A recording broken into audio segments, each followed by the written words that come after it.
Assalamualaikum warahmatullahi wabarakatuh. Sahabat Islam official yang dirahmati oleh Allah Subhanahu wa taala.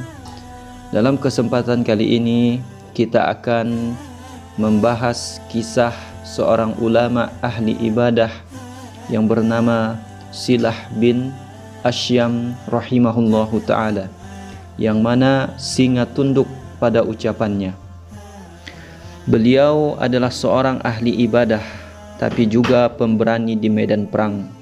Bahkan ia menjadi rebutan para komandan pasukan Islam dalam peperangan mereka karena keberanian dan doanya yang mustajab. Ia bernasib mujur karena mendapatkan istri yang ahli ibadah pula dan seorang putra yang pemberani. Kekhusyuan solatnya tidak terpengaruh oleh kedatangan singa yang hendak menerkamnya, bahkan singa itu pun tunduk kepadanya. Dari Ja'far bin Zaid meriwayatkan, dia berkata, suatu ketika kami berangkat untuk sebuah peperangan ke kota Kabul, dan dalam rombongan pasukan tentara kami mendapatkan seorang yang bernama Silah bin Asyam rahimahullahu ta'ala. Orang-orang singgah pada waktu sholat isya di suatu tempat. Lalu aku berkata, benar-benar akan aku perhatikan amal ibadahnya yang sering disebut orang-orang. Dia kemudian mengerjakan sholat isya, lalu langsung berbaring untuk mencuri-curi kelengahan orang-orang. Sesampainya aku berkata, semua mata telah tidur lelap. Kemudian ia mengayunkan langkah menuju belukar yang berada di dekat tempat kami singgah. Aku kemudian mengikuti langkahnya.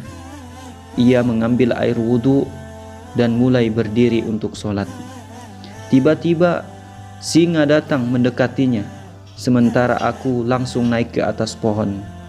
Tetapi Silah bin Asyam sedikit pun tidak menoleh kepadanya. Ketika dia sujud, aku berkata, singa itu akan menerkamnya sekarang. Tetapi ternyata tidak terjadi apapun.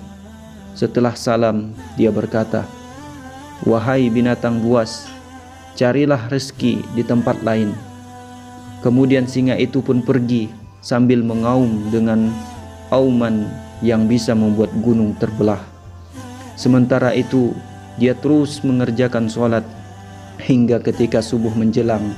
Dia duduk dan bertahmid memuji Allah Subhanahu wa ta'ala dengan bermacam-macam pujian yang tak pernah aku dengar yang sepertinya.